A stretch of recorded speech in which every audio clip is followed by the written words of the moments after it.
Hello. Okay, so this is an update since I last did the video of the L-Jet bug 1976. Since the last video I have dropped the engine and put new cylinders, new pistons, rings, reconditioned the heads, added a new fuel cooler, oil cooler, and a spin-on oil filter and oil pump, and that has been fitted underneath, and I've adjusted the air fuel mixture with the regulator, air fuel regulator. That's the little box on the top right there, and of course added the blaze cut system in there just in case we have any issues with fire. And yep, that's about it really since the last video. The awesome thing here is the 123 ignition. It's a Bluetooth ignition distributor which connects to your phone, and you can actually set your timing digitally on your phone, your advanced, retard, right through the whole range. It's a really awesome, easy thing to use. It has an immobilizer option on it as well, which allows you to immobilize your engine, and the only way you can really reactivate your engine is with your iPhone. What else? Yeah, so that's it. I'll just quickly show you the underneath where things have changed a little bit. There we go. So we now have there it is, spin-on oil filter, and everything else is looking good. Had this piece of cardboard underneath, and apart from this little drop that's over here, which is actually old from before I built the engine, rebuilt the engine, it hasn't dropped anything. No oil. I also put some new tappet covers on. Originally had the MP silver ones on, and somewhere I read that they said that these ones were better for keeping the heads cool.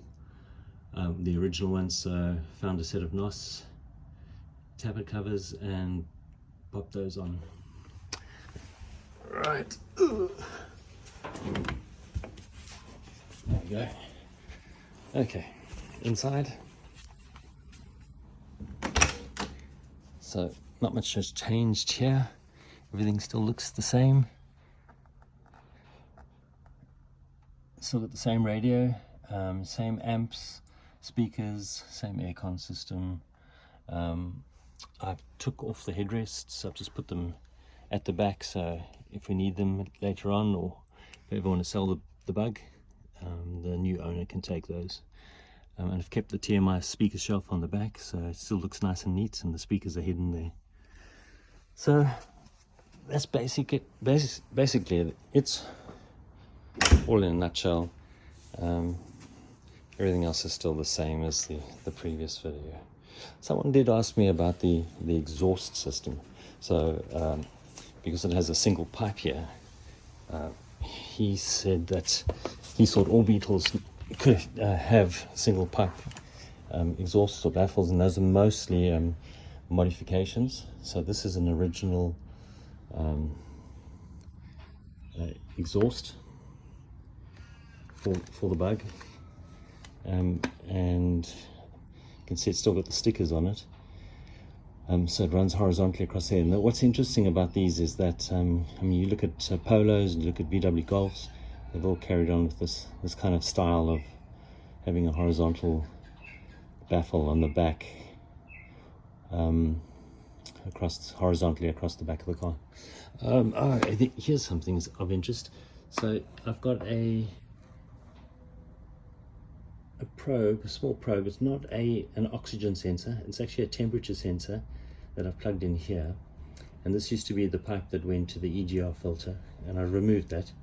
Just got it in the box over there, and this supposedly changes the resistance as the engine warms up, and that information is fed back to the ECU, just for tinkering and timing. So it would have been on the original exhaust that was half the size of this, but had a catalytic converter in between, and that fitting would have been in the cat, and it would have just been there to protect it so the cat didn't overheat. so I believe. But very difficult to get information on that. I've asked on the groups. Actually found that on VW Heritage. They had one left, and it was brand new, so I thought I'd grab it and plug it in and see what happens. So I think in essence what it does is it tinkers with the same resistance as the temperature sensor, which is over here on the engine, and it plugs basically into this cylinder. Just can't see it, this pipe's in the way here, but that also, you can just see the black pipe coming up, that feeds into the ECU. There it is there. So that basically tells the ECU what temperature the head is at, or basically the engine is at, and then it will modify the amount of fuel that it's passing to the injectors. So all in all, that's all that's happened. I've taken off this vertical pipe here. Used to run from here down to here. It was always getting in the way when I was trying to work and fine-tune things on this side. I've just got it in the box. I don't really use it. As you can see, this is actually capped off with a piece of a Coke can, and that is the EGR. So that's where the old EGR connected to the filter below the car. Can't fit the filter on there anymore because of the new oil filter. It's actually positioned in the same place. And I did ask some engineering folk if they could just modify a pipe for me to fit that.